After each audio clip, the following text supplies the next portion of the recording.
ये तो हो गया। हाँ, एक बड़ा सुंदर प्रश्न है कि मेरी इष्ट गौ माता है, मैंने गौ भक्ति की दीक्षा ली है, गौ माता की भक्ति से जन्म मरण से छुटकारा पाया जा सकता है? बिल्कुल। और मृत्यु के बाद गोलोक धाम की प्राप्ति होगी क्या? बिल्कुल, आप शंका मत कीजिए। देखो, द्वादश अक्षर मंत्र, गौ माता, भगवान शालिग्राम और भागवत जी इष्ट का मूल ग्रंथ है ना, और संत और गुरु, इनको आप भगवान से कम मत आंकिए। जैसे पतिव्रता का पति एक मनुष्य है, साधारण है, लेकिन उसका पतिव्रत धर्म तभी निभेगा जब वो उसको साधारण मनुष्य न मान करके भगवान मानेगी। अच्छा, पतिव्रता स्त्री पति को भगवान मानते, क्या वो भगवान हो जाते हैं? क्या भगवान नहीं, मनुष्य है, और उनके ऊपर भी कर्म का सिद्धांत लागू होगा। ठीक है। समय पर उनके ऊपर भी कष्ट आएंगे, कर्मों के अनुसार बुढ़ापा आएगा, बीमारी आएंगी और मृत्यु भी होगी। ठीक है। लेकिन जो पतिव्रता नारी है, तब भी इतने कष्ट में पति को देख रही है, तब भी उसका भाव बना रहता कि नहीं, ये साक्षात पति परमेश्वर है। इस भाव से कभी चुप नहीं होती। वो ये नहीं सोचते कि ये कैसा भगवान, बताइए, मैं इसको भगवान मानती हूँ, काहे का भगवान, ये तो खुद कर रहा है, ये क्या मेरी रक्षा करेगा?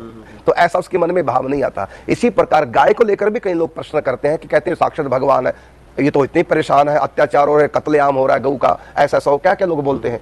तो कहते हैं हमारी भावना तो खत्म हो जाती है, फिर भगवान का है, सही है ना, ऐसा मानते हैं। देखो, हम मूर्ति पूजा करते हैं, मूर्ति खंडित हो गया, हम सोचे काहे का भगवान खुद खंडित हो गया, इसलिए मूर्ति पूजा व्यर्थ हो गई, तो ये तो बेवकूफी हुई ना, है ना। तो मूर्ति भी खंडित हो जाती है। कारण क्या? क्योंकि प्रकृति में जो भी आएगा, चाहे वो परमात्मा है, तब भी उनके ऊपर काल और कर्म का नियम लागू होगा। यहाँ का एक विधान है। देखो, हम जिस भी देश में जाएंगे, ट्रैफिक के रूल, सारे रूल उनके उसी देश के लागू होंगे, भले हम भारत के हैं। अभी हम इंग्लैंड गए थे, तो हम कहाँ के रूल हमने फॉलो किए? वहां इंग्लैंड के, वहीं के रूल फॉलो करेंगे ना। हमारे यहाँ तो जैसे रेड लाइट आ गई ना, तो आगे गाड़ी खड़ी होगी तो हम क्या करते हैं, इधर से निकल के आगे पहुंच जाते हैं। ये इंडिया है। लेकिन वहां का तो एकदम बिल्कुल पूरा, इधर रोड खाली है, तभी कोई उस पर नहीं जा सकता, नहीं जाएगा।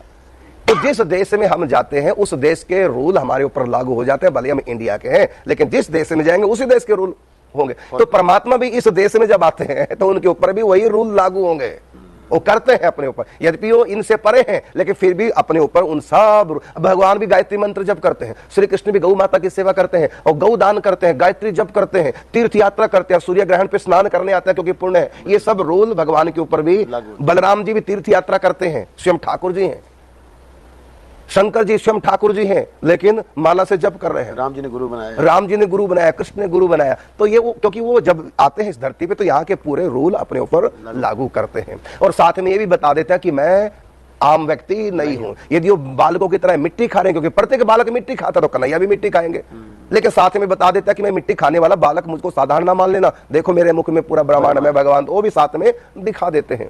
तो भगवान के ऊपर सब रूल लागू होते हैं। इसलिए गाय माता भले ही हमारे लिए भगवान सब है, लेकिन उनके ऊपर भी काल, कर्म, स्वभाव, गुण, घेरा, ये चारों रूल उनके ऊपर भी लागू होते हैं। हम अपनी आस्था को खराब न करें। आप विश्वास कीजिए, हमारे शास्त्रों में लिखा हुआ है, साक्षात भगवती है गौ माता। ठीक है, पूर्व जन्म के अनुसार। देखो, ये योनि भगवान की है, समझना। जैसे हमारे आचार्य निम्बार्क भगवान की पीठ पर कोई भी बैठेगा तो कौन है वो? निम्बार्क भगवान का रूप है।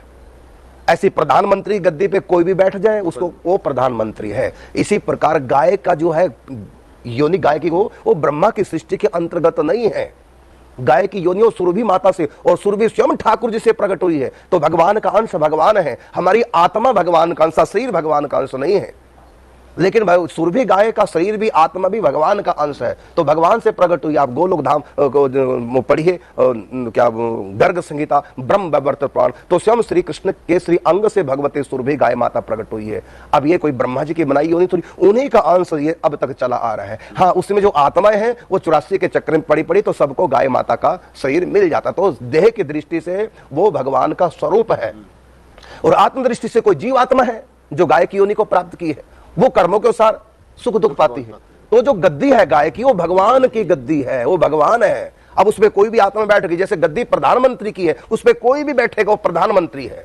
इसी प्रकार गाय की योनि में कोई भी आत्मा जाए अपने कर्मों के अनुसार, लेकिन वो गद्दी जो है वो स्वयं भगवान की, भगवती की गद्दी है। श्री कृष्ण के श्री अंग से भगवती सुरभि माता और बछड़े सहित प्रकट हुई है, और साथ में ग्वाल बाल भी प्रकट हुए उनकी सेवा के लिए। तो ये भगवत स्वरूप है, तो गाय को हम अपना इष्ट माने, है ना। तो उसमें श्री किस लिए हमारा लक्ष्य रहे, श्री कृष्ण की प्राप्ति, श्री कृष्ण की ही हमारे इष्ट होंगे और हमारी इष्ट साधना, इष्ट गाय नहीं, इष्ट तो श्री कृष्ण ही होंगे, गोपाल तो श्री कृष्ण है, लेकिन हमारी इष्ट साधना दो प्रकार की होता है ना, एक इष्ट देव और एक इष्ट साधना। जैसे कलयुग में इष्ट साधना है नाम जप की, लेकिन कई ऐसे श्रद्धालु होते हैं वो गुरु को इष्ट मान कर, मैंने उनकी साधना में क्या है, गुरु ही भगवान है। जैसे पतिव्रता की साधना क्या है, उसकी इष्ट तो परमात्मा है, लेकिन उसकी साधना का जो इष्ट साधना उसकी है पतिव्रता माने पातिव्रत धर्म, ये उनकी इष्ट साधना है। जैसे हम लोगों की इष्ट साधना निम्बार्क संप्रदाय की क्या है, चिंतन, और जैसे गौड़ीय संप्रदाय उनकी इष्ट साधना क्या है, संकीर्तन। रामानंद संप्रदाय की इष्ट साधना क्या है, संत सेवा।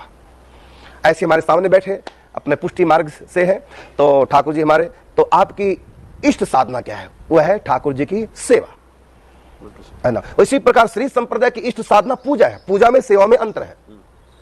श्री संप्रदाय की इष्ट साधना पूजा है और पुष्टि मार्ग में पूजा का महत्व नहीं, महत्व है सेवा का। पूजा में ऐश्वर्य भाव है, लेकिन सेवा में ऐश्वर्य भाव नहीं, वह माधुर्य भाव। तो इसी प्रकार निम्बार्क संप्रदाय की इष्ट क्या है, साधना चिंतन, प्रिया प्रीतम को अष्टयाम लाड़ लड़ाना है। बाकी नाम जब तो सबके साथ कॉमन है, नाम जब तो सबके साथ एक ही साधना। हाँ, कलयुग की मुख्य साधना है इष्ट साधना, कलयुग की नाम जप, और कलयुग के इष्ट धाम क्या है, जगन्नाथपुरी, ये कलयुग का इष्ट धाम है। और कलयुग का तीर्थ हरिद्वार, गंगा जी, तो कलयुग का तीर्थ गंगा जी, कलयुग का धाम जगन्नाथ, कलयुग की इष्ट साधना नाम जप। इसी प्रकार चारों संप्रदायों की इष्ट साधना अलग अलग। तो इसी प्रकार आपका जो प्रश्न है, तो इष्ट देवी तो इष्ट देवता तो राधा कृष्ण ही है, लेकिन हमारी इष्ट साधना क्या है, गौ माता की सेवा। आपका बड़ा ऊंचा भाव है और आपके ऊपर प्रभु की बड़ी कृपा है कि आपका अपने इष्ट साधना के प्रति विशेष लगाव है। तो आप शंका मत कीजिए। आपने कहा कि क्या गाय माता की सेवा करके मुझको गोलोक धाम की प्राप्ति हो जाएगी? बिल्कुल हो जाएगी। गाय माता तो कल्प वृक्ष के समान है। आप गोलोक धाम चाहेंगे गोलोक धाम पहुंचेंगे, साकेत धाम चाहेंगे साकेत धाम पहुंचेंगे, मुक्त होना चाहेंगे तो मुक्ति मिल जाएगी, आत्म साक्षात्कार करना चाहेंगे आत्म साक्षात्कार होगा, स्वर्ग जाना चाहेंगे गाय माता की सेवा से स्वर्ग पहुंच जाएंगे।